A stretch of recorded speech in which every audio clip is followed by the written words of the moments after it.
Seja bem-vinda ao canal da revista Voz da Literatura.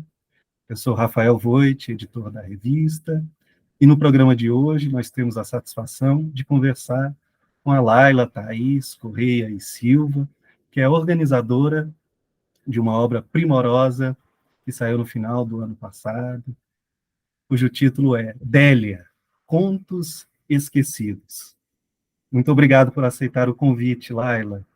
Obrigada, Rafael, obrigada a todos e todas que prestigiam a revista e que estão assim, atentos aos lançamentos da gente, né? Nesses últimos tempos sobre literatura, principalmente literatura brasileira, né? Ótimo. Seja muito bem-vinda, Laila. Muito obrigada. Em 2021, Laila, você concluiu o seu doutorado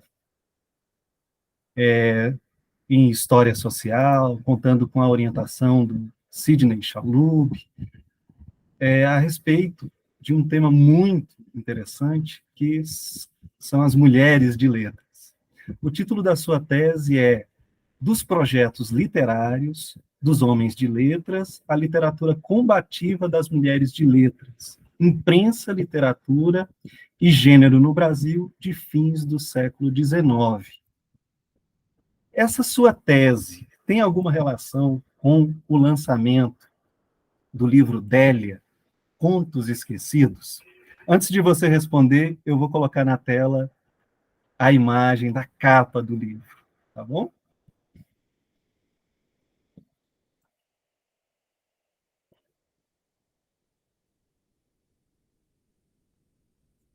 Então vai aparecer aí Délia, Contos Esquecidos, a organização da Laila, pela editora Asa da Palavra, vinculada ao Instituto de Estudos da Linguagem da Unicamp. Então, Laila, tem alguma relação com a sua tese? Rafael, sim, tem toda a relação, né? A Délia foi uma das personagens, né, da minha tese, da minha pesquisa, e ela fazia parte de uma rede de escritoras, né, que estavam ali no Rio de Janeiro, em fins do século XIX, publicando em vários jornais de grande circulação, como o jornal O País, um jornal no qual a Délia publicou vários desses contos que estão presentes nessa coletânea de contos, jornais feministas, como o jornal A Família, e então ela fazia parte de toda uma rede, né, junto com outras intelectuais que eu estudei na tese, como a Josefina Alves de Azevedo, a Inês Sabino, e outras que são, acho que, mais conhecidas pelo público leitor, como a Júlia Lopes de Almeida. Elas publicavam mais ou menos nos mesmos jornais, elas se conheciam, faziam parte do que eu chamo na tese de uma rede de mulheres, né, uma rede de troca de ideias, de textos, de diálogos mesmo, né.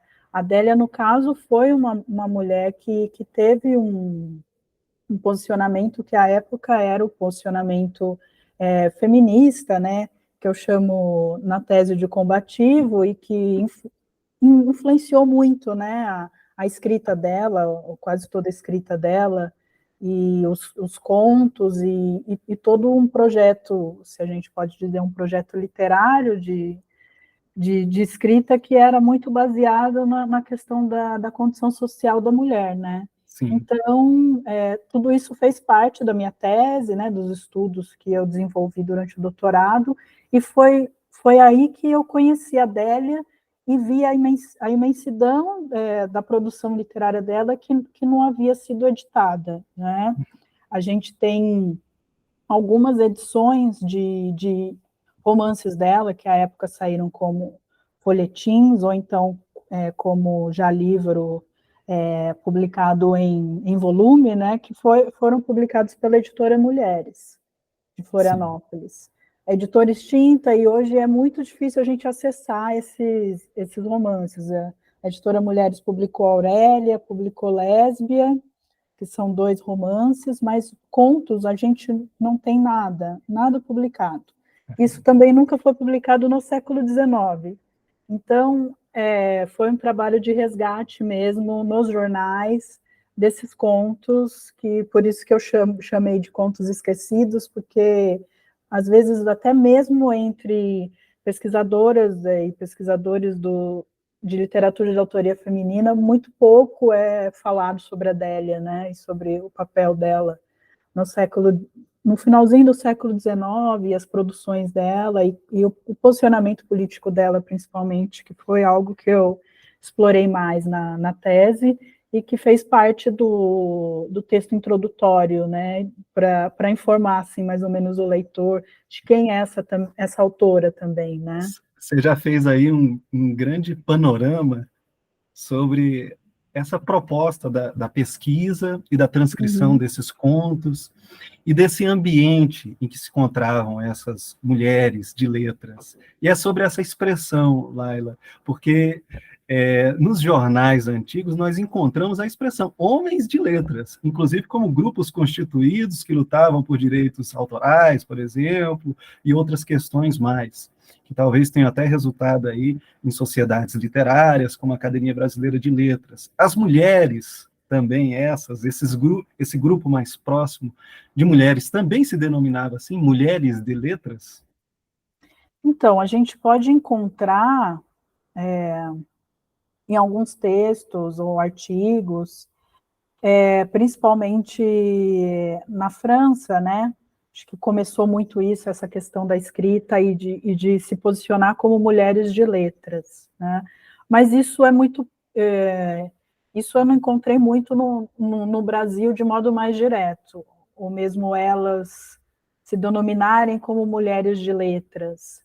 O que a gente encontra muito, inclusive nos prefácios escritos pelas próprias autoras de romances e contos e tudo mais, ou mesmo de artigos, coletâneas de artigos, como, por exemplo, da Josefina, ou até mesmo num romance que a gente tem bastante contato, da Maria Firmina dos Reis, né? Úrsula, elas se colocam muito como escritoras que não têm preparo, que não têm cultura, que não têm informação, que, mesmo assim, e a despeito disso, estão escrevendo, né? Então, elas não se colocam tanto nessa posição como os homens, né? Até pela associação que eles tinham e pelo lastro que eles tinham mais seguro, né? E, de certa forma, considerados de modo mais profissional do que as mulheres, elas não se colocavam tanto como isso. Mas eu entendo muito de um ponto de vista irônico delas dizerem tudo isso, que não temos cultura, não temos isso, não temos aquilo, mas estamos produzindo, né? E produziram bastante.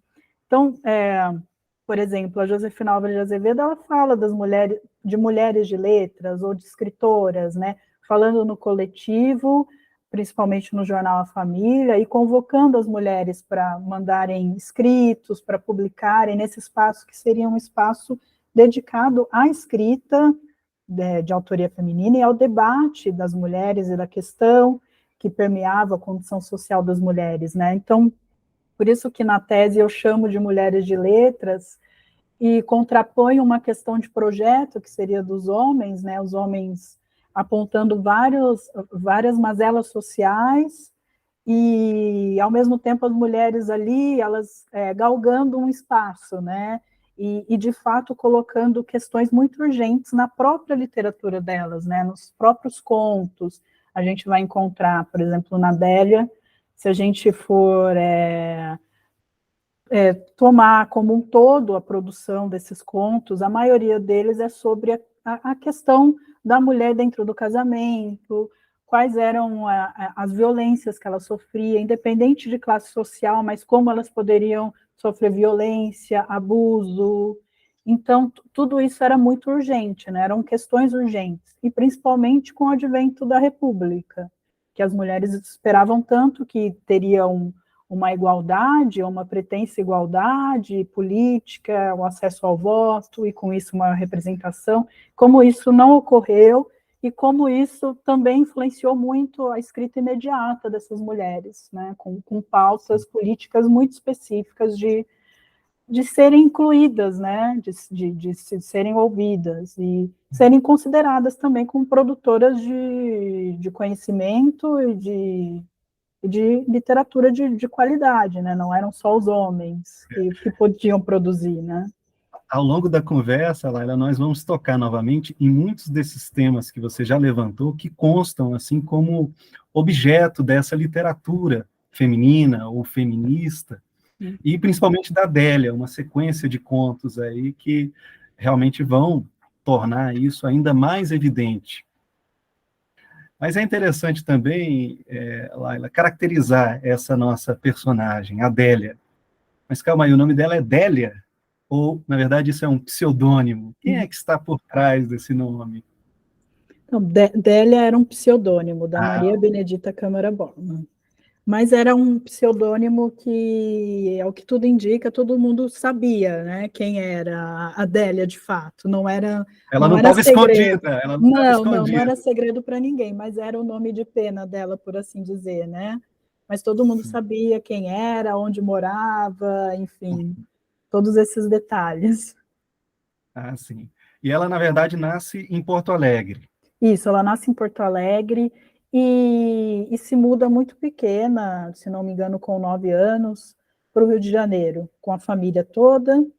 E no Rio de Janeiro ela se casa com o que seria o tio materno dela, muitos anos mais velho, mas continua morando no mesmo local e ela acaba morrendo no mesmo local, na mesma casa, morando com a família. Assim, a vida dela foi bem assim linear, né? Ela se mudou apenas com essa idade para o Rio de Janeiro e ali ficou, desenvolveu a sua carreira literária toda na corte, né? E depois capital federal e ali também morreu muito jovem também, né? Aos 43 anos, se não me 43, engano. é.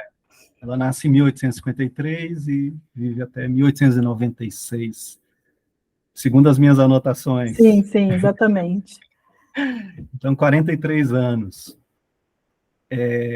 Ela inicia propriamente a carreira dela literária. Em que momento, Laila, existe, assim, com precisão, algo que nos indique o momento em que ela inicia essa carreira? Então, o que a gente tem de registro seria a publicação de um folhetim no jornal Sorriso, um folhetim chamado Magdalena, mas que a gente não tem de modo completo, só tem alguns volumes. Esse é o primeiro indício de publicação dela. Não sabemos se antes ela já publicou alguma coisa, se ela publicava. Detalhes assim sobre a vida dela e sobre a trajetória literária dela mesmo são bem escassos, né? São difíceis da gente precisar. Até o momento a gente tem como que um marco, né? Essa publicação. Sim. Vamos projetar? Sim, por favor. Vamos lá. Então, nós vamos exibir a capa desse periódico, Sorriso,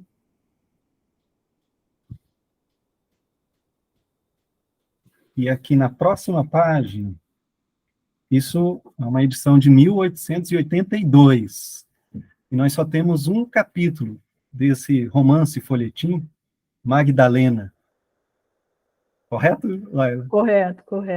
Seria o capítulo 20 desse folhetim. Uhum. Mas você tem alguma noção de qual era o enredo desse folhetim, do que ele tratava? Então, isso pouco foi falado, na verdade, né? Ele é citado em vários estudos, como o estudo da Norma Telles, que eu acho que é a pesquisadora que mais se aprofundou na trajetória literária, ou mesmo na vida da Adélia. É mencionado que, possivelmente também, pela temática que a Adélia trabalhou, principalmente no começo da carreira dela, e acho que até o final foi uma constante, que é a questão da mulher dentro do casamento. Então, é muito provável, principalmente pelo título, que depois acompanha outras produções da Adélia, né? São títulos de nomes de mulheres que geralmente são as protagonistas ou são aquelas heroínas que acabam, né, sofrendo com essas com a questão da desigualdade, né, entre homens e mulheres, principalmente dentro do casamento, né, que era a instituição que a Adélia atacava ferrenhamente, assim como a escravidão. Eu pergunto assim, sobre essa questão do enredo, do que se sabe, né, da temática abordada nesse Uhum. romance, porque Magdalena poderia remeter a uma figura, né, bíblica do Novo Uhum. Testamento, e, Sim, e que é até abordado em um dos contos, né, mas aí com um outro título, A Pérola da Betânia. sim, sim. Então eu fiquei assim, será que seria um romance assim, no sentido mais histórico, religioso, mas não tem nenhuma relação com isso? Então, pode ser, né? É possível que tenha essa relação. Inclusive, nesse conto que você menciona, a Adélia, ela mistura um pouco, né? Questões bíblicas, mas ela foca num conflito da mulher, né? Sim. E isso que é interessante. Então, pode ser, eu acho que não pode ser descartado que é possível que tenha esse viés bíblico ou então um viés histórico, né? Pensando um pouco na etimologia também, do Sim, nome, do pode, significado, né, do valor que ele sim. carrega. A Adélia, ela sempre utiliza assim também o nome nas personagens como remetendo a grandes mulheres da história, por exemplo, Aurélia, ou então Lésbia, né, que são, a gente encontra um lastro, né, de grandes mulheres, de mulheres fortes da história. Isso daí é uma coisa que a gente vai notar em outras escritoras também, né, como que apontando para uma linhagem também, né? Uma linhagem, trajetórias de outras mulheres que as antecederam. Isso é muito interessante no século XIX, como elas davam uma importância, né, para a questão da história. Olha, as mulheres têm uma história, as mulheres têm trajetórias brilhantes, a gente não é assim, não é E talvez totalmente tocar, desvinculada. e talvez tocar nessa questão da Madalena seja algo próprio dessa ancestralidade, de ressaltar esse valor também da Sim, mulher em sim, diferentes momentos da história, com né? certeza, com A certeza. própria Josefina também tem um livro, né, de mulheres ilustres, Sim, sim. né, uma A galeria de mulheres que passa por Galeria de Mulheres. Joana d'Arc. Sim, sim. A Josefina tem.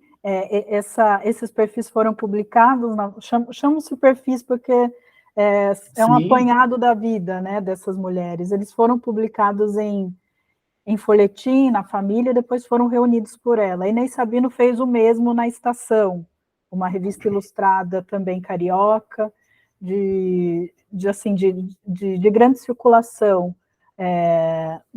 no finalzinho do século XIX e até um pouquinho anterior. E depois a Inês Sabino só fez uma obra apenas com as brasileiras, né, Mulheres Ilustres do Brasil, que foi publicado em 1899, mas ela sempre tem essa, essa coisa de cultivar mesmo história e uma trajetória de mulheres que as antecederam, né? Elas têm de onde falar, né? Não é uma coisa totalmente sem nexo com uma história e com uma produção intelectual e política de mulheres. Isso é muito e interessante. de mostrar essa tradição, né, como uma Sim, tradição foi se constituindo também sim, ao longo sim, dos séculos. Laila, e depois de Madalena, que é de 1882, então, pelo seu estudo introdutório, vem parece que assim, uma sequência também, mas com essa verve romanesca ainda, né? sim, Folhetins. Ou, sim, na sim. verdade, nessa época ela também já publicava contos. Existe algo a respeito disso ou, por enquanto, não? Só mesmo a questão dos romances, nesse início da carreira dela. Nesse comecinho, sim. Até o momento eu não consegui traçar ainda, né? O que eu consegui, assim, de identificar mesmo de um trabalho de ir até os jornais e também uma dica para quem estiver pesquisando, ou até for pesquisar Adélia. Naquela busca que a gente coloca na hemeroteca, se você colocar Adélia, você não vai encontrar Adélia.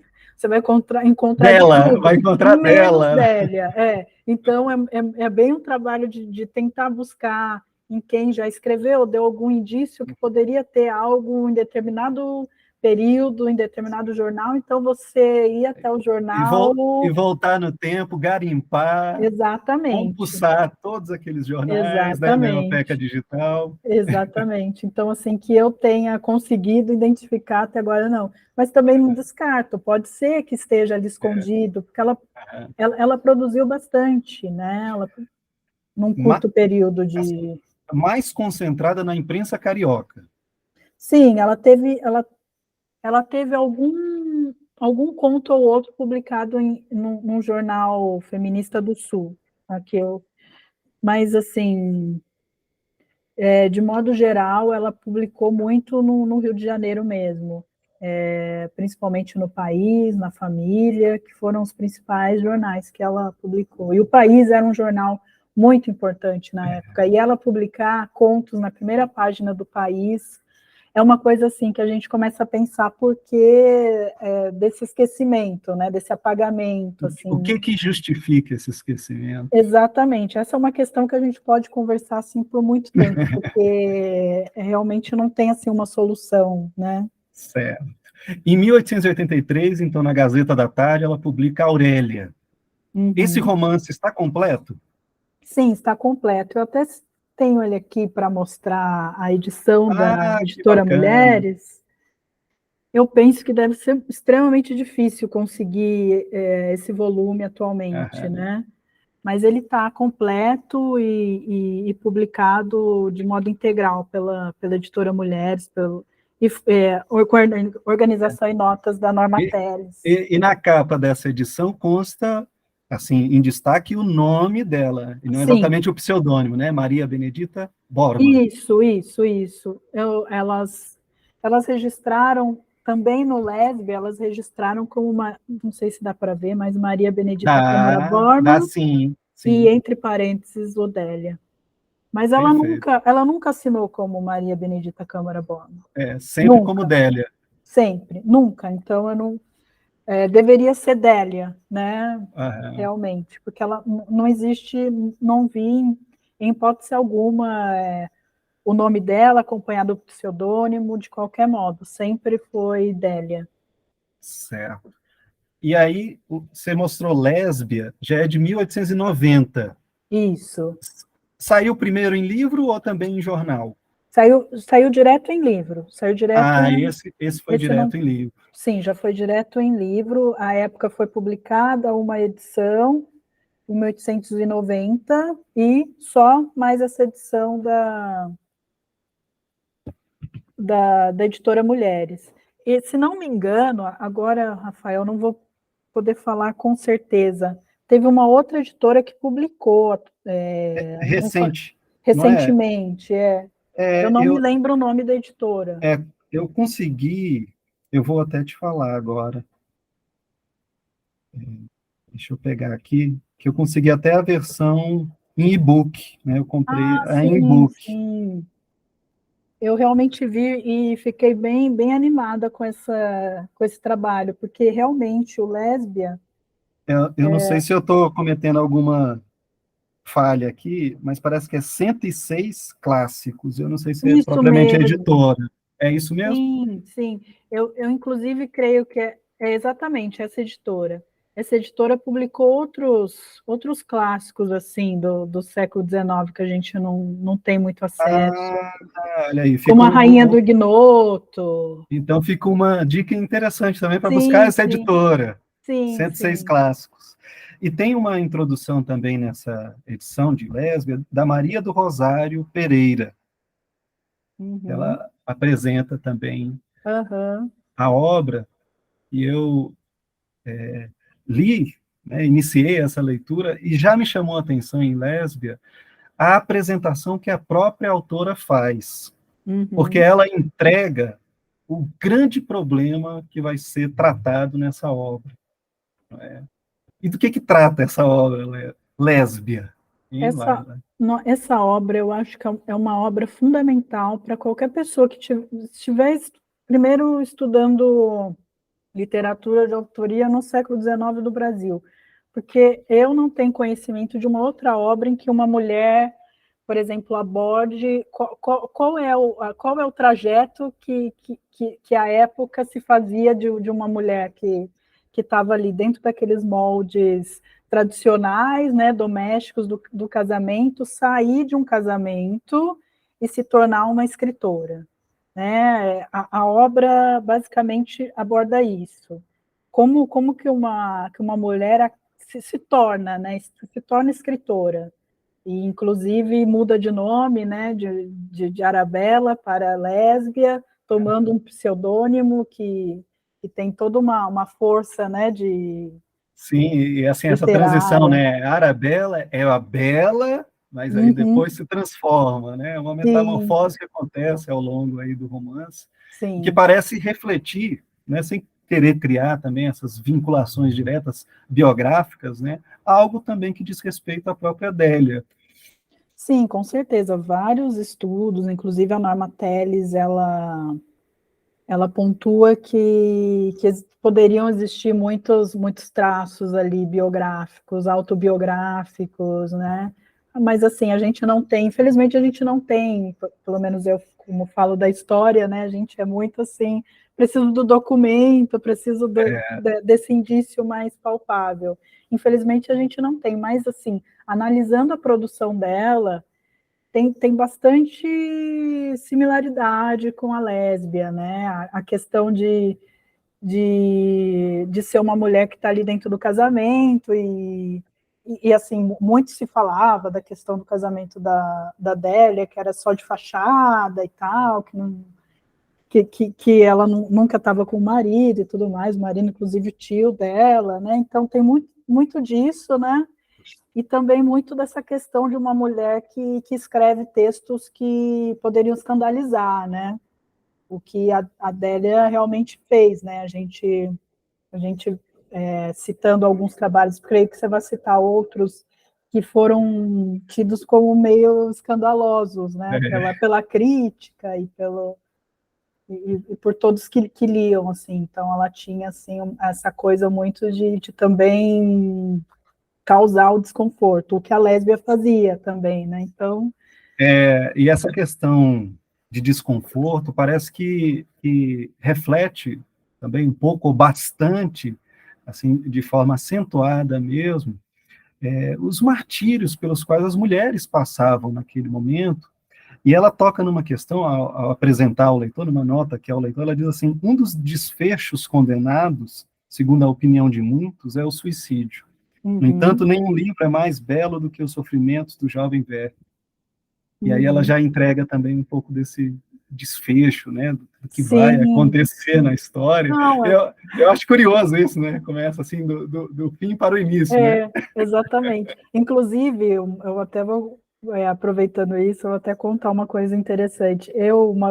Durante o doutorado, eu ministrei uma disciplina para a graduação de História, abordei lésbia e outros romances, né? Na Unicamp, né? Na Na Unicamp. Unicamp. E quando eu fui fazer uma cópia para os alunos, porque é muito difícil acesso, ainda mais à época, não tinha essa edição ainda, faz alguns anos, né? Faz uns 4 anos. Eu coloquei em separado essa parte que ela entrega, justamente para as alunas, assim, descobrirem esse final, né? Porque Sim, realmente, quando você vai ler, ela entrega alguma coisa ali, que no final vai ser, né? O que se chama do spoiler, né? é, Vai ser um anticlímax, né, para o leitor. Mas é interessante porque eu acho que isso revela muito do procedimento da Adélia. Me parece que pouco importa muito o enredo, a escrita, mais que importa uma mensagem que ela queria transmitir, né? Isso é, eu acho interessante. foi essa sensação que eu tive também, assim, não é por acaso. Por que, que a escritora entregaria, né, assim, o desfecho da história? Uhum, Mas parece que isso também funciona ali como uma espécie de um gancho inicial para prender mesmo o leitor e dali por uhum. diante falar, olha, vamos saber o que, que aconteceu, né? Exatamente, exatamente. Como que uma mulher que É, conseguiu o destaque que a lésbia conseguiu, né? Porque a gente também tem que pontuar isso que é interessante no romance. A lésbia não só consegue escrever, como ela consegue uma grande notoriedade. Ela vendia muito, ela comprou uma casa, ela, né, conseguiu avançar de modo material através do trabalho dela e da escrita, né? E como que uma mulher que consegue todo esse destaque apela ao suicídio, né? Então tem essa questão que eu acho que também, para quem viesse atacá-la, dizer, olha, o meu livro também tem uma moral, né? A moral é essa, né? É. Talvez. E não é uma coisa assim descabida, trabalhada de forma banal, né? Como se fosse um final triunfante, né? Um personagem Não, não, se suicidar como se fosse os sofrimentos do jovem Werther, né? Criar não, uma vinculação com uma grande literatura que tenha feito sucesso, não é nada disso. não. O que se percebe, até lendo os contos, né, mostra muito dessa opressão sofrida pela mulher, e parece que a única porta de saída seria essa, né, naquela Sim, época. E se você compulsar os jornais também daquele momento, é surpreendente o número, né, assim, as notícias sobre, né, esse evento, suicídio, né, era tratado assim de forma bombástica mesmo, né. sim. É como você bem disse, me parece que em muitos momentos, apesar da Adélia apresentar toda essa potência política e a necessidade de escrita e como que a escrita pode transpor essas barreiras sociais impostas às mulheres, me parece que a Adélia dizia, olha, mesmo assim, se não houver uma mudança efetiva estrutural, as mulheres vão chegar no ponto em que, se elas decidirem transgredir, vai chegar um momento que elas não vão conseguir ir além disso. Então, a morte parece a única saída, né? É. Tem muitos contos que a Adélia coloca a personagem como, olha, eu não quero viver essa vida que me foi destinada. Então, o único modo que eu posso sair dessa situação é a morte. Então, ingestão de veneno, afogamento, né? Era uma coisa que ela colocava muito nos contos dela, nas personagens principais, como a saída, né? E logo depois de Lésbia vem Celeste, 1893. Essa é a Uhum. última obra da Adélia? Sim, é a última obra da Adélia. É a última obra que nós temos notícia, é a última Assim, obra. tanto assim, a última obra escrita dela, não tem Sim, contos também dessa época, não, ou não, dispersos, não, que eu porque, tenha conseguido localizar, não, eu porque ela procurei. vem a falecer só em 1896, né? Então fica esse Sim, ato sim, na produção dela, ela não produziu até o final da vida. Em algum não, momento não. parece que ela se retirou, então. Sim, sim, me parece que sim. Inclusive, Celeste teve um impacto, assim, bem... Também saiu em volume, né? Não foi um folhetim, foi direto em volume. Também com uma edição no século XIX, depois uma edição contemporânea em 1983, se não me engano, e foi, assim, um grande escândalo. Inclusive, a Inês Sabino, que era amiga dela, né, que tinham ali um trabalho, assim, muito próximo, né, fez uma crítica bem, bem pesada à obra, né, então a obra, ela foi, assim, de um impacto negativo, né, e também de um impacto, assim, que me pareceu até perturbador, olhando para a crítica da Inês Sabino, né, dizendo que ali a Adélia teria perdido a mão, né, sendo boazinha com a Adélia, né, para não falar mal, mas, assim, foi o último romance e teve bastante impacto, porque era uma mulher que à época você colocar uma personagem que era como que a gente vai dizer, era praticamente uma ninfomaníaca, né? Mesmo para o final do século XIX, isso era muito, muito assim perturbador, né? E até recorrendo às mulheres ilustres do Brasil, da Inês Sabino, quando eu li a biografia da Adélia, também me passou essa impressão assim, de que há uma crítica, né, literária dela acerca dessa produção, né, muito perturbadora, que de Uhum. fato parece que atenta até contra, né, a carreira literária que ela tinha realizado até aquele momento, né? Como se fosse assim, algo realmente fora da curva. Sim, sim, sim. A impressão Se que a ela já gente estava tem. chocando, né, com muitas das Sim, narrativas, então ela chegou ao ápice. sim.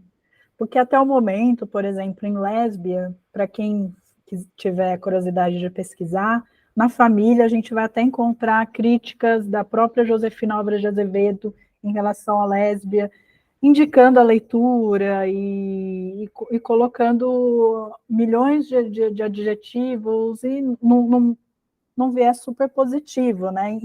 Em Celeste a gente não encontra isso, e, pelo contrário, encontra um registro último, né, da Inês Sabino, principalmente assim atacando muito, né, esse final, assim. Então eu não sei se talvez isso tenha criado algum impacto para a Adélia. Isso a gente pode apenas imaginar, né, Sim. como talvez algo que tenha feito com que ela não escrevesse mais, mas enfim. Também pode ser que em algum momento a gente encontre alguma coisa, né? Eu também não descarto a possibilidade de.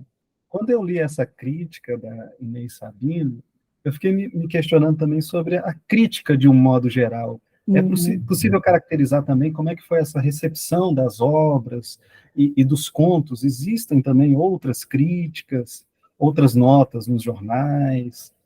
Sim, sim, algumas pequenas notas eu encontrei, inclusive, quem quiser as referências tem na minha tese, algumas críticas sobre lésbia,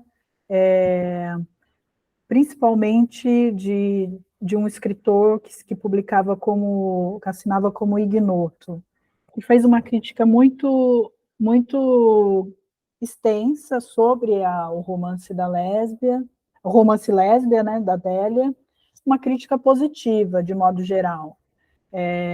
Sobre a Adélia, eu não encontrei muitas críticas negativas, de modo geral, não. Notas, algumas notas, mas a maioria, isso é bom a gente pontuar, que eram escritas por homens, né? Geralmente os homens eram os críticos literários. Em Lésbia, inclusive, tem alguns momentos em que ela critica esses críticos literários homens, que ela até pontua como zangões literários, que eles estavam sempre ali Aham. prontos para atacar as mulheres, né? Isso, de modo geral, era muito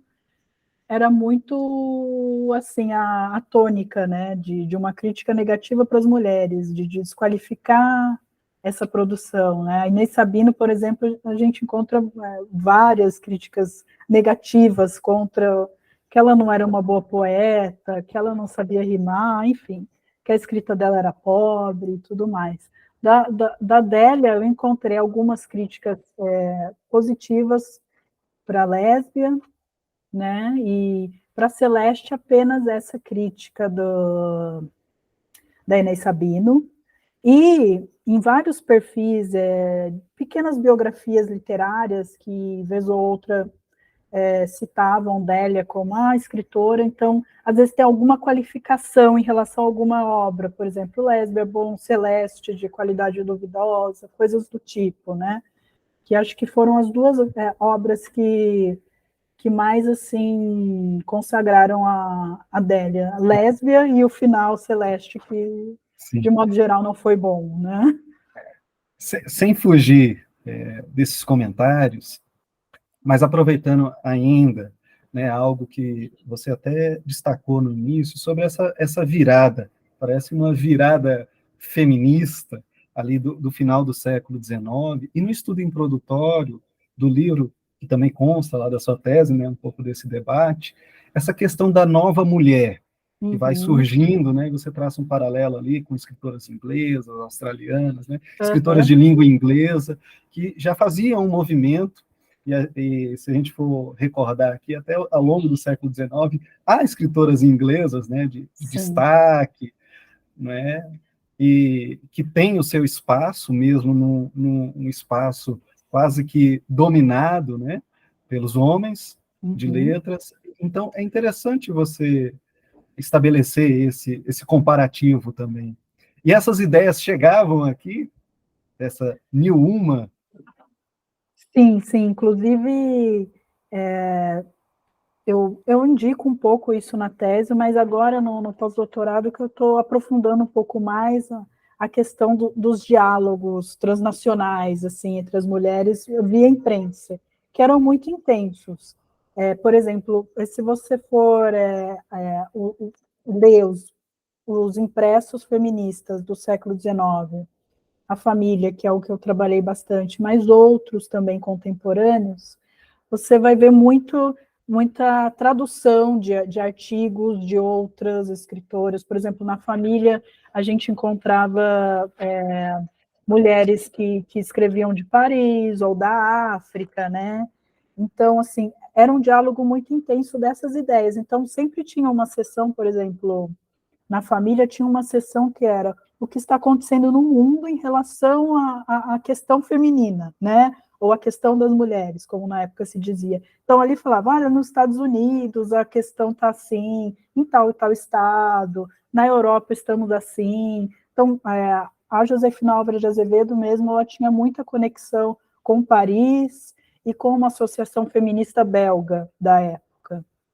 Então, elas tinham esse trânsito que a gente pode ver claramente pela imprensa, né? Então, essas ideias, elas circulavam mesmo entre elas, de modo bem ativo pela imprensa. A imprensa era um circuito, né, de informação, mas também de formação dessas mulheres, né? Então, elas por ali, elas liam artigos de outros jornais, acompanhavam iniciativas de mulheres de outros locais, pela imprensa.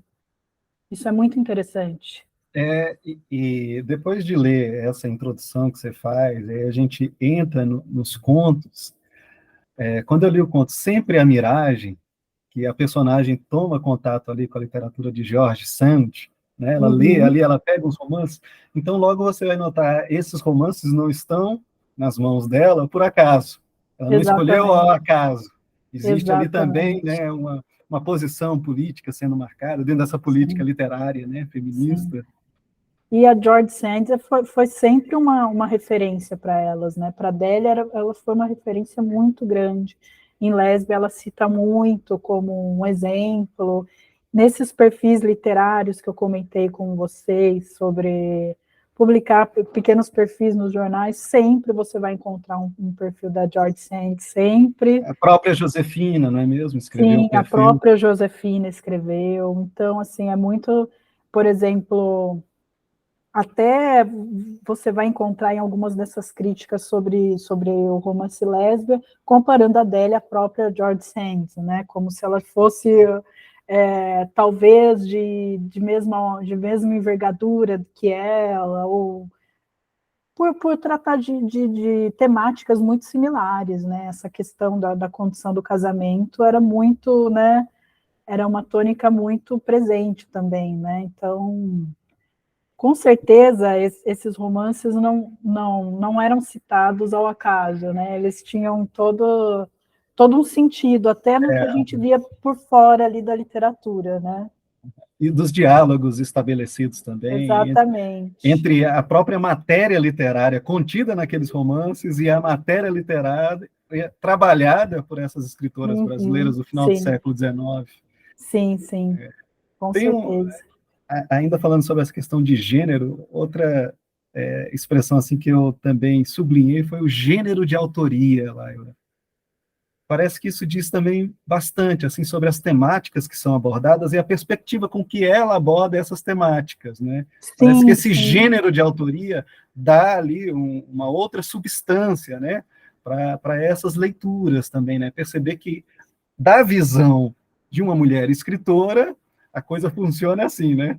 Da visão de um homem exatamente. escritor, funcionaria de um outro, não é? De Exatamente. um outro ângulo. Sim, sim, exatamente, porque se a gente for analisar na literatura brasileira mesmo, quantos romances que nós tivemos escritos por homens que as personagens principais eram mulheres, né? E aí os homens tomando o lugar de fala ali, né? Por assim dizer, mas me parece que não iria atingir uma mesma potência, principalmente uma potência política de significado, né?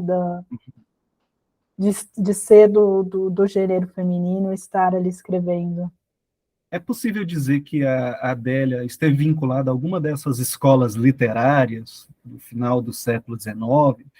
Tem, assim, traços perceptíveis, por exemplo, de alguma vinculação dela com o naturalismo, ou de um realismo? Então, esse é um tema muito complicado. Eu lembro que quando eu estava escrevendo a tese mesmo, eu me deparei com os escritos da Adélia, principalmente Celeste, me vi tentada a pensar, não, a gente está falando de naturalismo, né? Por várias temáticas e por várias cenas, enfim. Mas, ao mesmo tempo, ela tem se a gente for ver um apelo sentimental que a gente não iria encontrar num escritor naturalista, né? Algumas críticas vão Em dizer alguns momentos, algo mais romântico, né? sim, por exemplo, se a gente for falar da lésbia, por exemplo, a gente pode falar, olha, uma morte por suicídio é uma coisa super naturalista, por assim dizer, né? Aquela coisa dela na banheira, com sangue e as veias, então descrevendo que ela cortou e saiu pelas veias e foi. É totalmente uma cena possível de um romance naturalista. Mas o que motiva o suicídio, né? Uma questão amorosa, né? Assim como em Celeste. Celeste tem toda a questão da sexualidade feminina. Várias cenas que parecem totalmente naturalistas, mas no final a personagem ela chega a um ponto de enlouquecer por amor, por ter perdido o amor, né? O amor morreu num acidente trágico, então ela enlouqueceu, né? Sim. Morreu no manicômio. Então, assim, é uma coisa que... E até pela escrita, às vezes, né, dela. Então, eu acho muito, muito difícil de classificá-la. Eu acho extremamente difícil. Certo. Eu não Laila, classificaria. não, Eu não eu iria. também eu considero que não é possível mesmo criar uma classificação assim tão enfática mesmo, incisiva, dizer que ela pertence a Uhum, determinada escola, né? Eu vou projetar aqui o PDF do livro, para a gente começar a falar um pouco mais desses contos breves. Que contos esquecidos são esses? uhum. A gente vai passando um pouquinho por eles, e é interessante dizer também, Laila, que o livro está disponível gratuitamente, não é isso? Sim, sim, ele está disponível gratuitamente, é só entrar no site e baixar. Isso Ele, daí, esse aspecto é muito, muito legal, porque realmente promove o que eu tanto gostaria de fazer quando eu estava fazendo a tese, e gostaria de fazer agora com os contos da Inês Sabino também, que nunca foram publicados. Poder circular mais, né? E circular de modo grátis e online é o melhor modo também, né? sim, exatamente. E deixar assim bastante patente também o percurso, né, de uma pesquisa que resulta, vamos dizer assim, num produto, né, Sim, e um sim. produto que é de, de interesse também de uma ampla comunidade, não só daqueles interessados em literatura, mas de outras áreas também Sim. correlatas, né, que têm interesse também nesse momento que nesse momento da nossa história que aparece Uhum. nesses contos, né, da Adélia. Então, passando aqui um pouquinho o estudo introdutório da Laila. Depois vem, né, Laila, já na apresentação dos contos, é interessante que você faz, assim, não somente uma sinopse de cada um desses contos, mas também, né, vai colocando ali questões que estão sendo debatidas nesses contos e Sim, maneira como eles vão se interrelacionando também e dando consistência exatamente. ao que se pode chamar, né, obviamente, como um projeto literário da Adélia. Né? E o que me Sim. chamou a atenção, se eu não errei as contas, os cálculos, são 22 contos. Isso, isso, São 22 contos. A grande maioria publicada no país. isso. Inclusive, é uma sequência, né, de contos que você pega Sim. ali de final de 1891 e o início de 1892. Sim, sim. Ela publicou na primeira página, Semanalmente, não é? semanalmente, em 2 colunas, de modo geral, tomava 2 colunas da primeira página do País, que eram um dos principais jornais, né, de circulação ali carioca. Não, era um jornal de grande circulação, não era um jornal feminista, mas era um jornal de ampla circulação. Então, isso é muito interessante. Sim. Isso somente para ressaltar assim que a grande maioria dos contos foram extraídos de lá. Sim. Mas contos como esse, né, O Bela Napoli, já são de um outro veículo. E tem também uma temática diferente, né? Uma temática... É interessante que começa por aí, e até assim, cronologicamente, né? Sim, É sim. 1883 esse conto, Sim, né? Saiu lá sim. na Gazeta da Tarde. Sim, Gazeta da Tarde, que era de orientação política abolicionista. Isso é interessante notar, porque a Adélia, ela também, mesmo depois da abolição, no Lésbia, tem muito de uma verve abolicionista, de crítica à escravidão, mesmo depois do fim da escravidão. Isso que é interessante, porque ela bate nessa tecla da história, né, de uma história recente que não pode ser esquecida, né? E ela tinha muitos vínculos com essa imprensa abolicionista, né, do patrocínio. E esse conto, Bela Napoli, é um conto que não fala sobre casamento, nada, fala sobre a questão de imigrantes italianos, crianças que vieram para cá, né, roubadas de suas mães e que passaram fome, que moraram em cortiços, né? Então, aquela questão do cortiço já estava ali de modo... Nesse conto, eu até conseguiria fazer uma vinculação ali com a Luísa Azevedo, né? Um certo naturalismo. Exatamente. Mas que logo não persiste, né? Nos demais contos. A gente Sim, não vai perceber isso, sim. nessa mesma característica. E eu não sei se eu vou dizer uma bobagem agora, esse mesmo interesse nessas temáticas, né? Parece que não segue, né? Esse interesse. Não segue. Me parece que não sei se a gente pode dizer que é um ponto fora da curva, ou mesmo ela escrever sobre qualquer coisa que a tocasse naquele momento, né? No caso, ela... Ali no início, né? Início da carreira dela, ainda sim, literária. sim. Mas é um dos contos que, para mim, ali já Esse deixei em destaque. É um conto sim. muito bem construído. É muito forte, é muito impactante. E por essa temática, né? Nós que gostamos de história do Brasil, perceber, né, esse trânsito, né, de imigrantes italianos, de crianças, e pensar justamente nesse personagem, né, a criança. Né? Eu acho que é de uma sensibilidade, ao mesmo tempo também de um registro assim, né, histórico importante, que eu acho que ela acertou assim de várias maneiras nesse conto. Esse conto eu recomendo fortemente que vocês leiam, porque não será uma leitura de modo algum perdida. E é uma experiência bem interessante, porque é sob a perspectiva de autoria feminina, né, você pensar nessa temática, né, uma temática que, de modo geral, as mulheres não abordavam muito, né? Então, é extremamente interessante.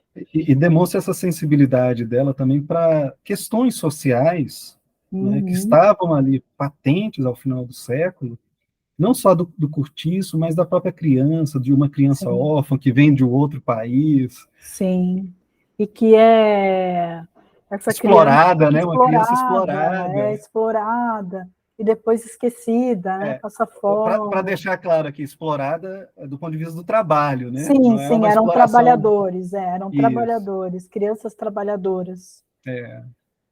Mas exploradas, mas bem exploradas. Aí, logo em seguida, né, Ó Bela Napoli, nós vamos encontrar um outro conto que parece que já vai entrando nessa sequência de contos, né, à espera. Sim, sim. Que saiu na Gazeta da Tarde, no Rio de Janeiro, em 23 de janeiro de 1884. Aí demos um salto de um ano, né? Sim, sim. E aí parece que começa, né, mais essa temática persistente, né? da Sim, mulher, a mulher dentro da instituição casamento, ou a mulher que está buscando o casamento, ou a mulher que idealiza esse casamento, as sim, relações, ou uma mulher descontente com todas as relações, uma mulher que já viveu tudo e não quer viver mais nada. exatamente. Nesse conto, a gente vê claramente assim a perspectiva de que a mulher, se não se casar, nunca vai viver nada, né? Ela sempre está ali à espera desse momento que vai fazer com que ela viva. Então, essa mulher ela não teve, né, essa experiência, ela acha que essa experiência iria proporcionar, né, a vivência para ela. Só para ler o parágrafo inicial, Laila, começa assim a espera: pálida, triste, sentada junto à janela, fronteira à praia, a mimosa celina contempla o oceano, ora raivoso e sombrio, ora azul imenso em espumosas ondulações. A Adélia tem muito dessas descrições, faz parte, né, do estilo dela, ou descrever assim minuciosamente, quase um retrato escrito dos Uhum, personagens, né? sim. Algo assim que poderia dar a tônica também de uma certa literatura romântica, né? Que cuidava muito Exatamente. desse paisagismo às vezes, mas é interessante como ela também conecta, né? Por exemplo, a situação emocional da personagem e da atmosfera ao redor, né? Parece que Sim, sim. tudo serve Tu, ali como um uhum. combustível, né? Para as decisões. Tudo É, leva ao sentimento. Depois tem alguns contos também que a e aqui, música leva algum sentimento, né? Então, todo o ambiente uh, influencia, né? e sem te cortar, Laila, que eu fiz algumas anotações, é interessante reler e perceber aqui essa questão do oceano, porque ela está aguardando lá o retorno de um marinheiro, né, o seu Sim. prometido, e infelizmente isso não se concretiza, e aí Uhum. começa a se questionar também, nessa visão que vai se tornando pessimista, né, os papéis tradicionais ocupados pela mulher naquele Sim. momento. Então é interessante que não é em vão, assim, não é uma literatura de entretenimento, de pura Exatamente. diversão. E o interessante também neste conto é que não é uma mulher de classe social abastada, pelo contrário.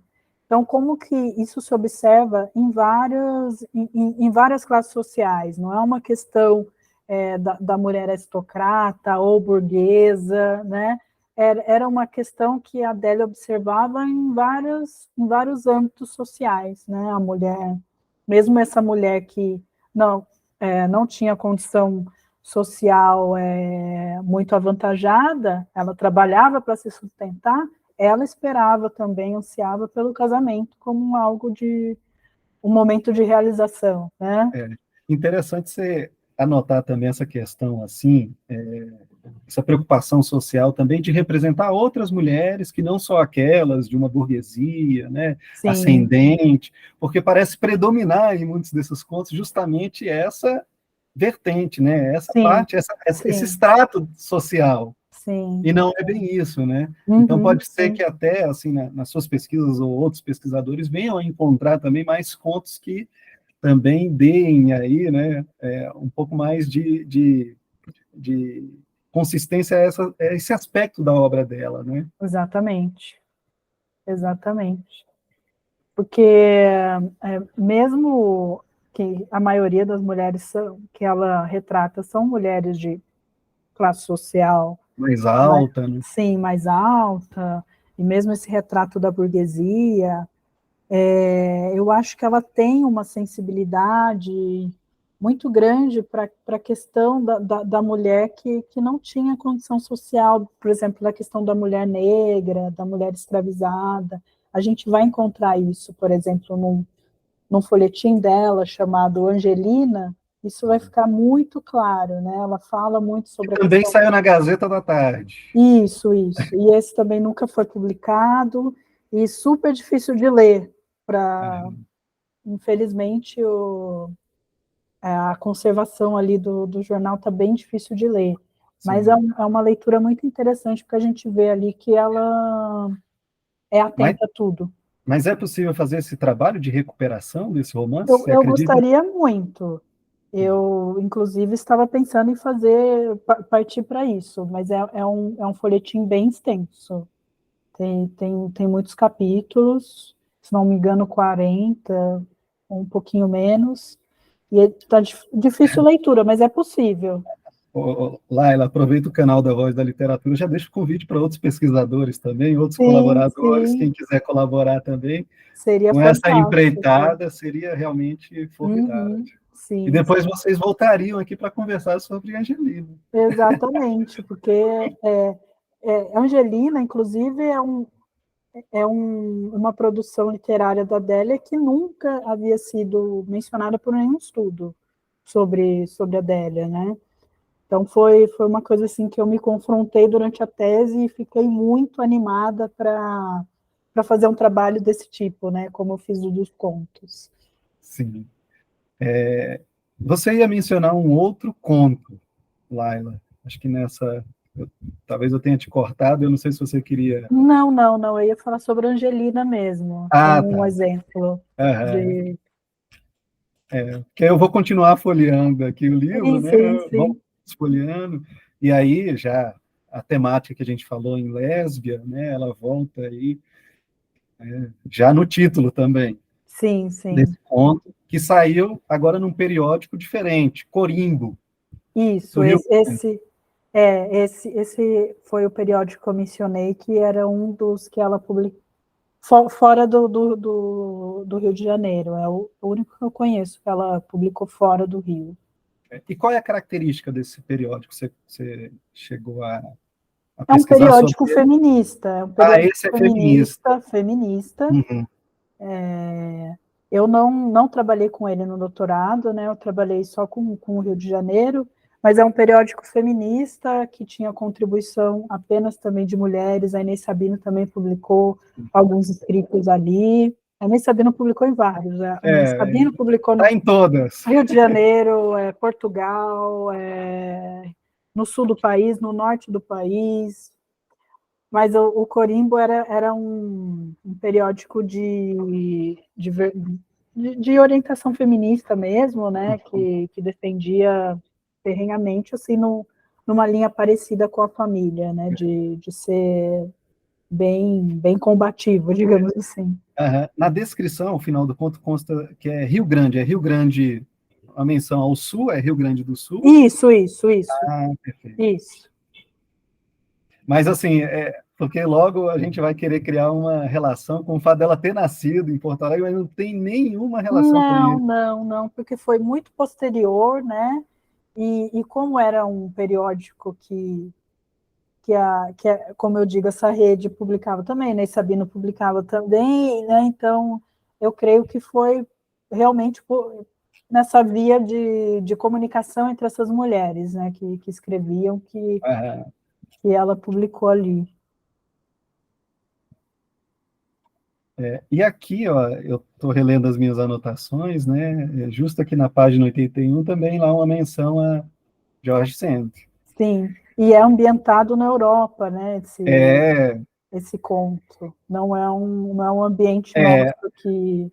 a mulher suicida, não é uma brasileira, não é? Não é uma brasileira, tampouco a mulher que observa, né, todo o desfecho desse suicídio, assim, é uma brasileira, mas é uma brasileira que tem posses, que estava ali na Europa para tratar de assuntos, né, pessoais, de negócios, então, assim, é uma coisa bem distoante daquela mulher, por exemplo, que estava na espera, né, numa vila de É, pescadores. Então, a Braga tem bem essa coisa de transitar até por diferentes territórios, né?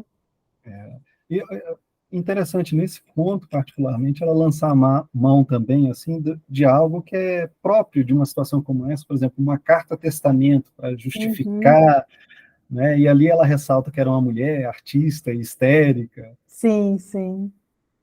E também tem muitos aspectos em comum com a lésbia, né? Essa questão da mulher da artista que se mata, né? E que não consegue encontrar ali muita condição social para ser aquilo que ela quer ser, né? Sim, E isso é importante também notar que era uma mulher que estava na Europa, quer dizer, eu acho que tem até uma crítica ali da Adélia relação a dizer, olha, a gente diz que no Brasil a gente é meio assim, mas na Europa também, as mulheres não encontravam, assim, também tantas outras alternativas possíveis, né? Então, Sim, também tem uma... os desenganos com a vida, o Ex- pessimismo, né? exatamente, Não é só daqui, não, é de lá, né, é, também.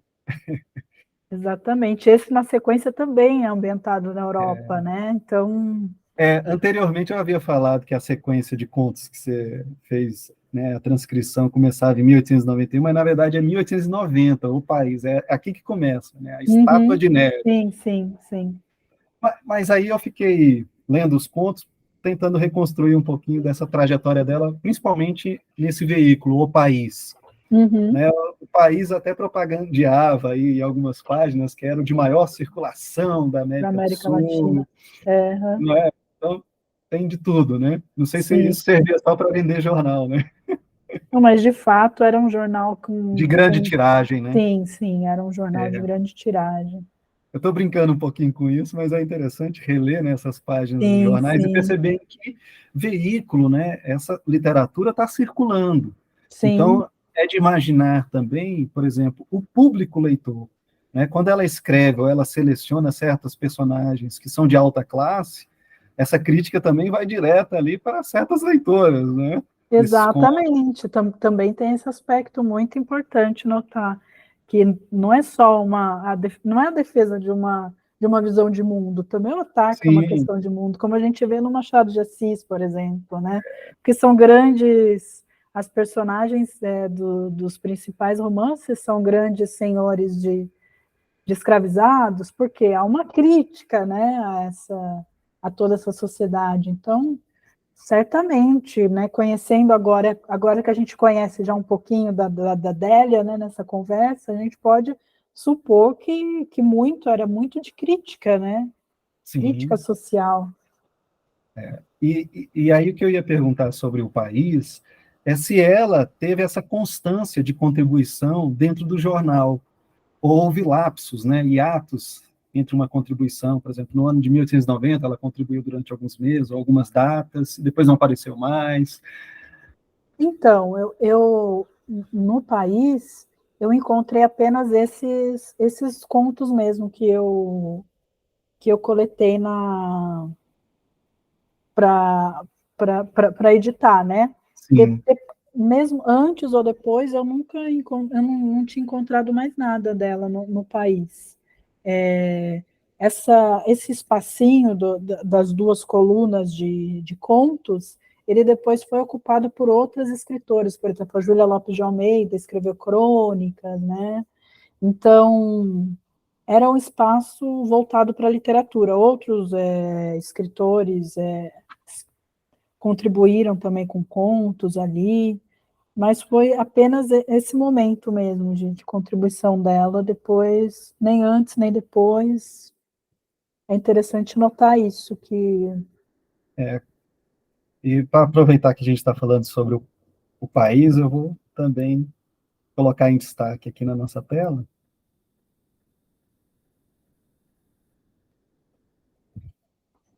para quem está nos assistindo, também compreender um pouquinho dessa dinâmica, né, Laila? Sim, da extensão do jornal, né? Então, o país é a folha de maior tiragem, de maior circulação da América do Sul. Aí, né? Aqui, ó, a coluna, né? Uhum. Aqui, As duas primeira página, colunas. né? É a Uhum. página nobre do jornal, a Sim, primeira sim, página. O jornal não tinha uma capa como nós vemos hoje, né? Chamando as notícias, né? As notícias já vinham ali desde a sim. primeira folha, e nessa primeira folha ali, nas primeiras colunas, né? Você começando a ler da esquerda para a direita, né? A sensitiva, um conto assinado por ninguém menos que a nossa Délia. Uhum. Né? E como são letras miúdas, Sim. não é um conto também assim tão curto, né? Não, não, não. Quando a gente vai lendo, e principalmente quando a gente vai transcrevendo, a gente vê a extensão, né? Porque são colunas muito estreitinhas, as letras bem miudinhas, então eles aproveitavam todo o espaço, né? para publicar. E esse jornal, ele publicava de tudo, né? Publicava notícias políticas, além de literatura, Tinha muitas vezes tinha o folhetim embaixo também, que era muitas vezes aqueles traduzido. correspondentes internacionais também, muitas Exatamente. notícias, né, do mundo Sim, sim. chegavam, né, por meio do telégrafo. Discursos parlamentares também, os É, leitores podiam acompanhar ali, então, por isso que é interessante quando a gente faz um trabalho assim também, analisar todo o conteúdo, né, do jornal, né? para entender bem essa mídia, não é Sim, mesmo? sim, sim, Interessante perceber como é que ela funcionava socialmente, né, dentro dessas sim. engrenagens. E ver também como que Délia conseguiu, né, e chegar até esse veículo assim tão difundido, né? Isso é muito surpreendente.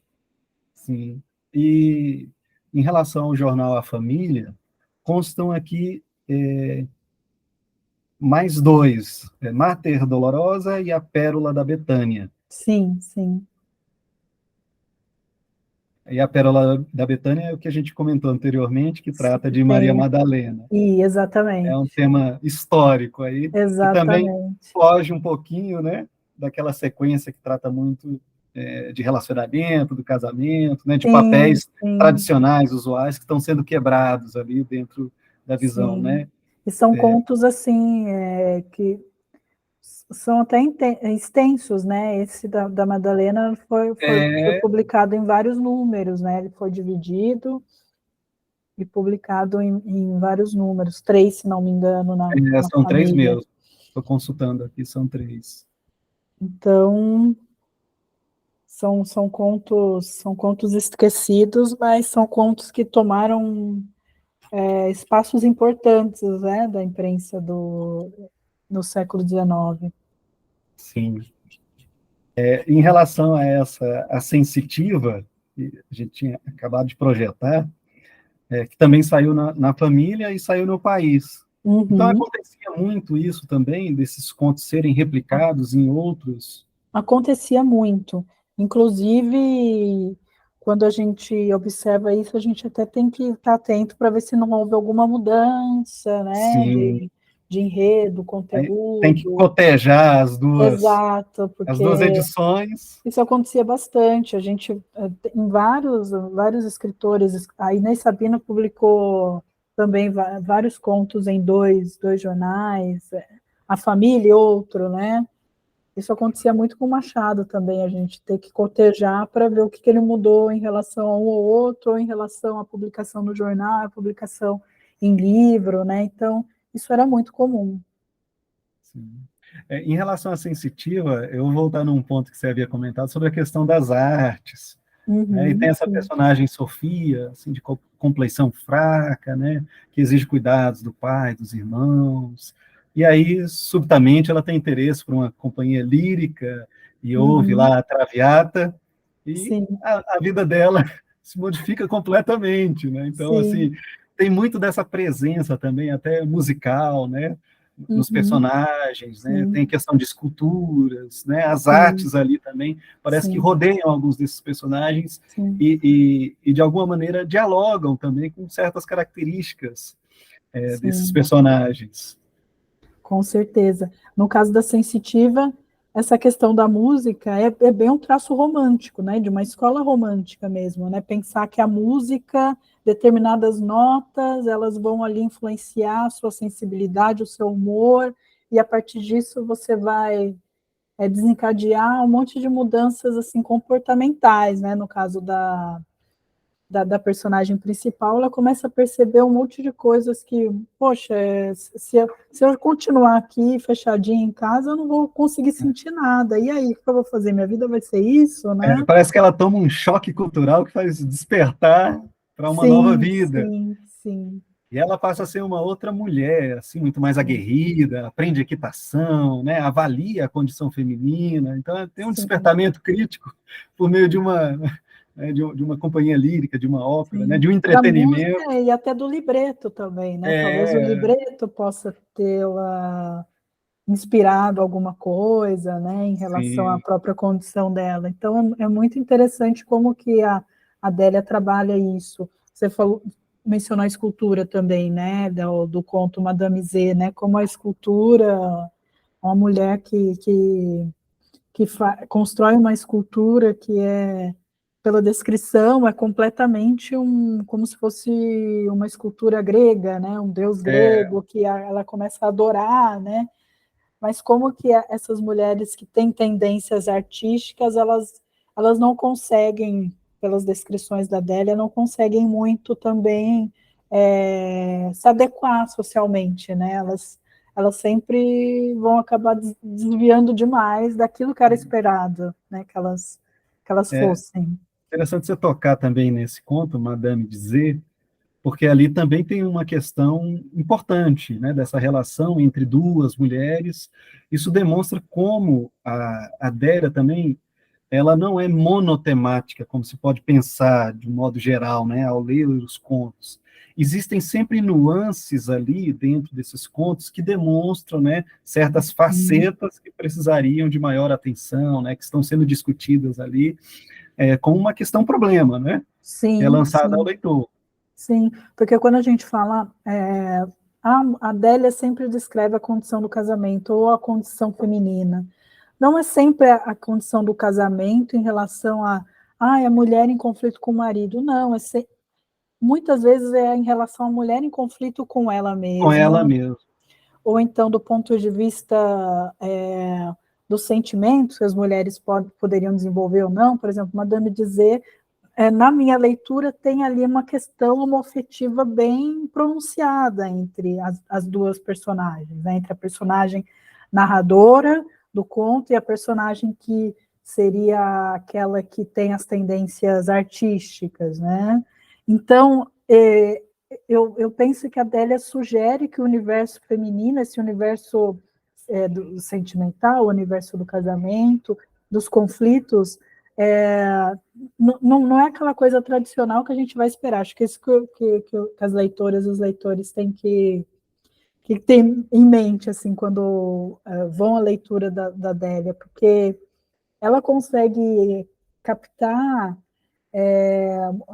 muitas coisas diferentes assim que a gente não encontra em outros autores. Por exemplo, violência dentro do casamento, violência sexual. Em Celeste tem a violência com o marido,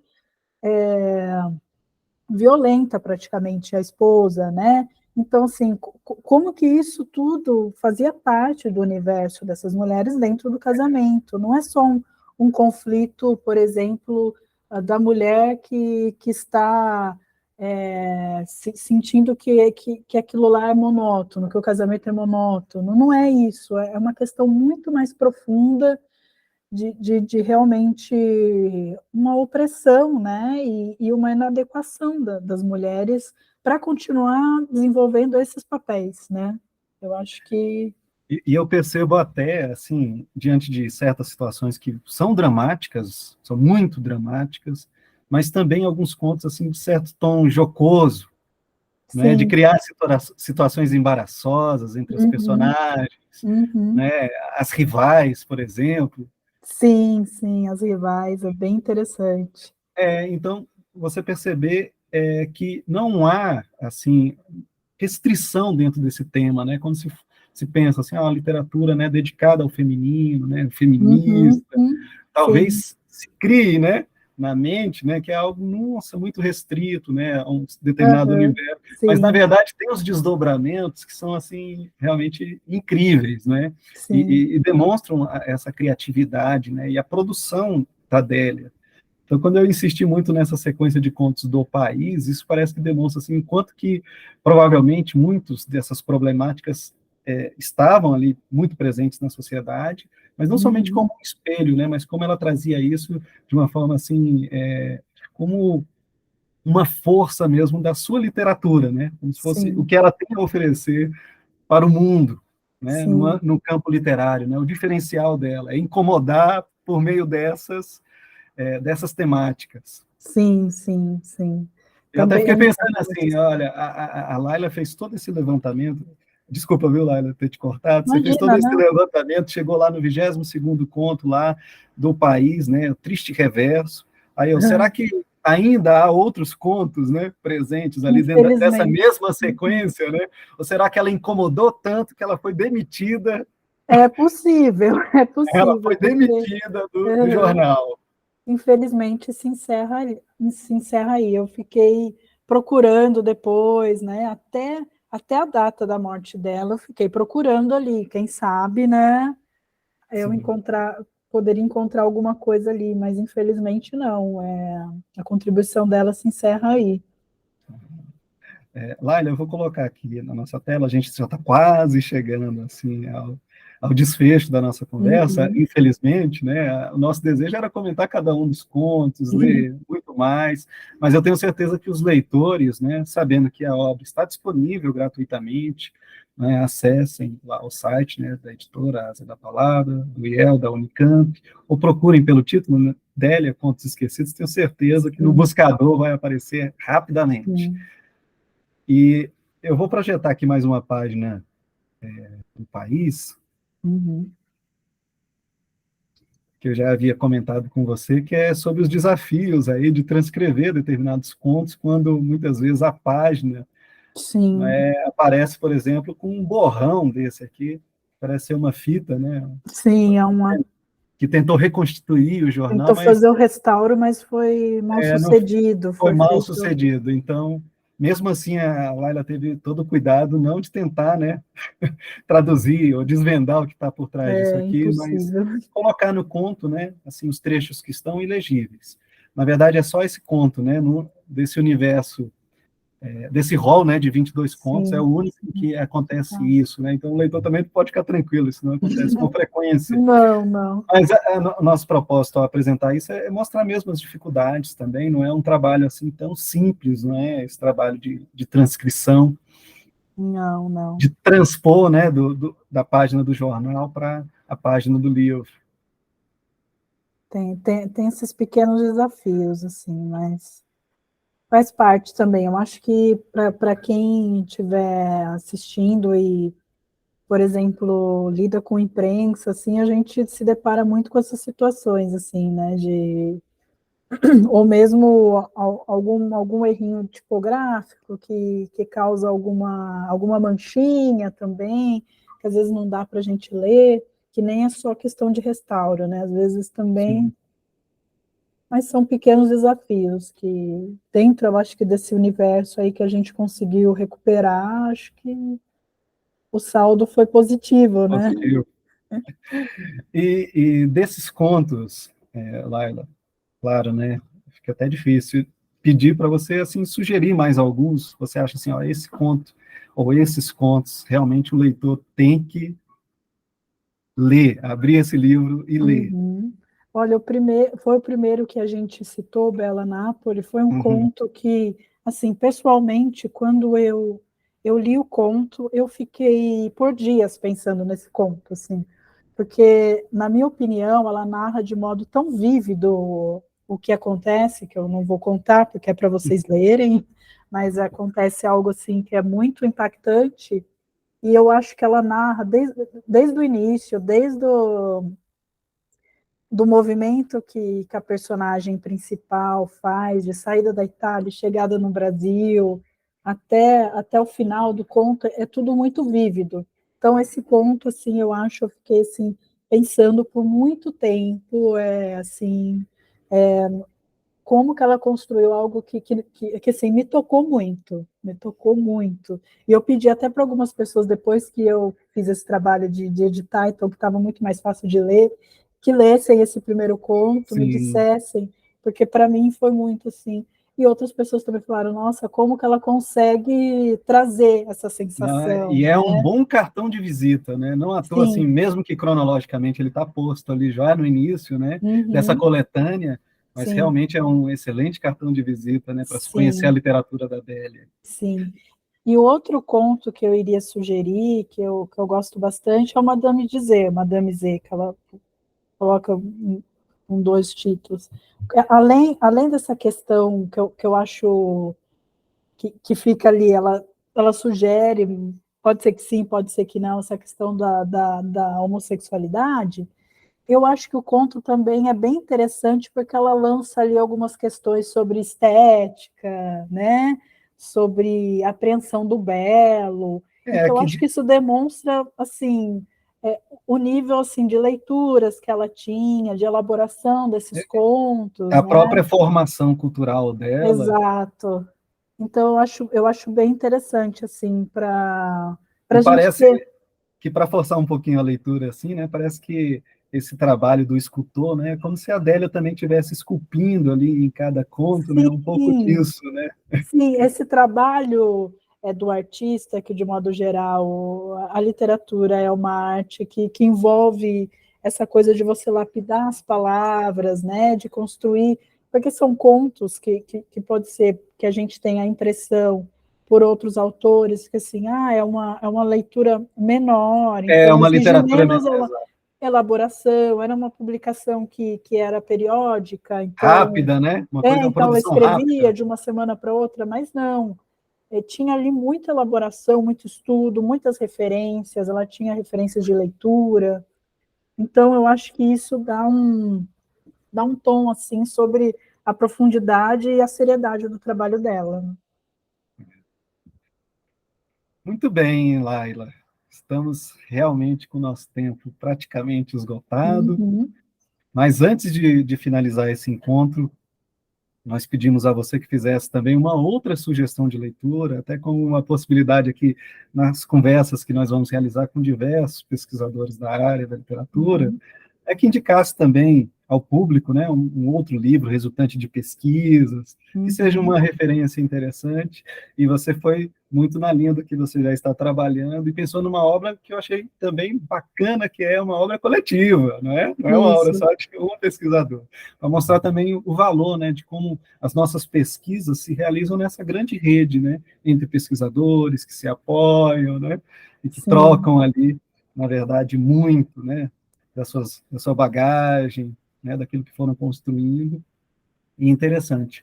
Qual que é mesmo a sua sugestão de leitura? E a gente logo projeta para todo mundo ver, Laila. Eu vou colocar aqui na tela, tá bom? Ah, sim. Mas você pode falar sobre essa sugestão de leitura. Então, esse livro que foi organizado por pesquisadoras de diversas assim, linhas de pesquisa, né? Pioneiras da sociologia, mulheres intelectuais no século XVIII e XIX, foi organizado pela Verônica da Flon e pela Luna Ribeiro Campos, que elas são da área da sociologia, mas elas reuniram pesquisadores de diferentes áreas, áreas da literatura, da história, para falar realmente sobre mulheres, né? Sobre mulheres que tiveram algum tipo de elaboração sobre a sociedade, não apenas sobre a questão da mulher, mas inclusive sobre, né? Sobre a questão social, sobre a questão racial, diferentes momentos do pensamento de diferentes lugares, né? Então, Sim, as leitoras, os leitores vão encontrar referências europeias, referências orientais, né, da Índia, referências dos Estados Unidos, referências do Brasil, que justamente o objetivo da obra era mostrar como que na sociologia e mesmo no pensamento social de modo geral, na história, enfim, na literatura, a gente acaba perdendo mulheres que foram referência para se pensar várias coisas sobre conceitos básicos que definem classe social, raça, gênero, né? sim. Então, essa é uma obra que eu achei que era interessante para as E você, pessoas terem contato, porque tem essa coisa coletiva, mas também tem uma coisa muito rica de sim, diferentes referências, né? é, Então, abre um leque legal para todo mundo que quiser eu, pesquisar. eu vou destacar que você escreveu um dos capítulos sobre a Sim, Josefina Álvares de Azevedo. sim, eu Né? escrevi Nós um. comentamos tanto sobre ela, e então está aqui. Sim, E para deixar bem claro também que esse PDF aqui não é um PDF clandestino. Eu não Não, estou cometendo um crime aqui abrindo essa obra, não, não é a pirataria, né, não. Laila? Com uma outra obra, a obra está disponível online, grátis, vocês podem acessar. Inclusive, na descrição do nosso vídeo, nós vamos também colocar os links, tanto para o livro Délia, Contos Esquecidos, quanto para Pioneiras da Sociologia. Isso que eu também achei interessante para sugerir, né, para o público, porque como é um livro que está ali online para a gente se apropriar desse conhecimento gratuitamente, então acho que esse também é um aspecto positivo, né? Foi editado pela Eduf, mas está ali disponível para a gente pesquisar. E são todas pesquisadoras muito competentes, que estão há muito tempo estudando cada uma das autoras ali que foram Selecionado. elencadas, selecionadas para fazer esse trabalho. Então, eu recomendo a leitura, porque abre assim, um universo muito rico de referências de autoras, e também tem algumas romancistas ali entre as referências. Ótimo, Laila. Então, só nos resta agradecer pela sua Eu participação. que agradeço, Rafael, mais uma vez pelo convite, e espero que as pessoas possam desfrutar da leitura e que coloquem comentários também para a gente aí no link É, do vídeo, para a gente saber como é que foi a leitura. isso, se a conversa aqui também motivou, né, novas Sim, leituras, que esse sim, também é um propósito, né, dessa sim. divulgação. Então, saiba, Laila, que este espaço está sempre aberto para você, para suas pesquisas. Também, se quiser escrever lá para o nosso site da Voz da Literatura, também sempre de portas abertas, e com certeza você vai participar muito mais vezes. Muito obrigada, Rafael. Muito obrigada a todos e espero que a iniciativa renda frutos que eu creio que serão assim muito interessantes para a gente acompanhar, né, nos próximos vídeos. Então, assim, finalizamos a segunda gravação de uma série de conteúdos que vamos disponibilizar aqui no canal da revista Voz da Literatura. E você já sabe, para conhecer os mais variados temas da literatura, inscreva-se e acompanhe o canal da revista Voz da Literatura e acesse as matérias da revista pelo site vozdaliteratura.com ou por meio do nosso perfil no Facebook ou Instagram. Agradecemos por assistir a Voz da Literatura. Até o próximo vídeo. Um abraço e boas leituras.